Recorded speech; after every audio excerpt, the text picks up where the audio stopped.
Welcome to the deep dive. Today, we're zeroing in on Solana, SOL specifically.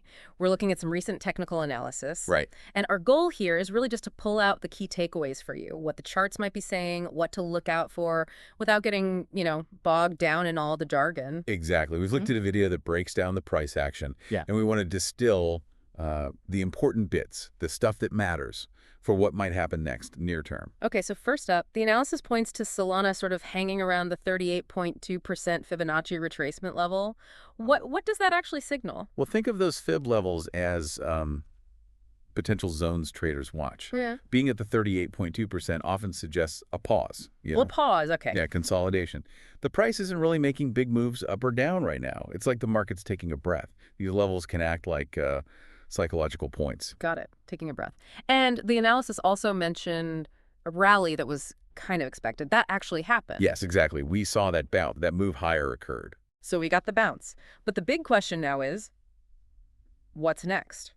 Is it going to push higher still, or are we looking at more of a pullback? Yeah, that's the core uncertainty. Yeah. The analysts suggest that the rally we saw from the April lows, it's likely mostly played out. Mostly done. Okay. Right. So now it's about whether there's one more little push-up, maybe forming what traders call a five-wave bullish pattern, signaling a cycle's end, or if we're actually heading into a correction, like a three-wave move down, which is typically, retracement. Okay. So if you're hoping for more upside, what's the absolute critical level, the sort of bullish line in the sand? The analysis flags the April 30th low. That specific low point is crucial support. Oh, okay. As long as the price stays above that, the door remains maybe slightly open for another short-term nudge upwards.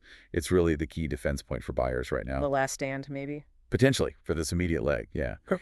These support levels, they often show where buying interest is concentrated. Right. And the flip side, what if that April 30th low doesn't hold? What's the bearish picture look like? Well, the analysis specifically points to the 143.3 level. If Solana breaks down below 143 levels, Right. that's seen as a strong signal A signal of what? that a market top has likely formed.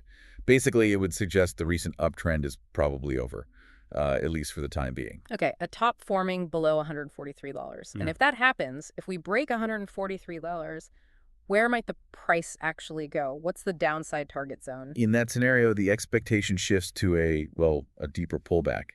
The analysts are looking at the range between roughly $129 and $116. $129 down to $116. Yeah. That's identified as the next likely area where buyers might step back in, where the price could find some stability, could find support.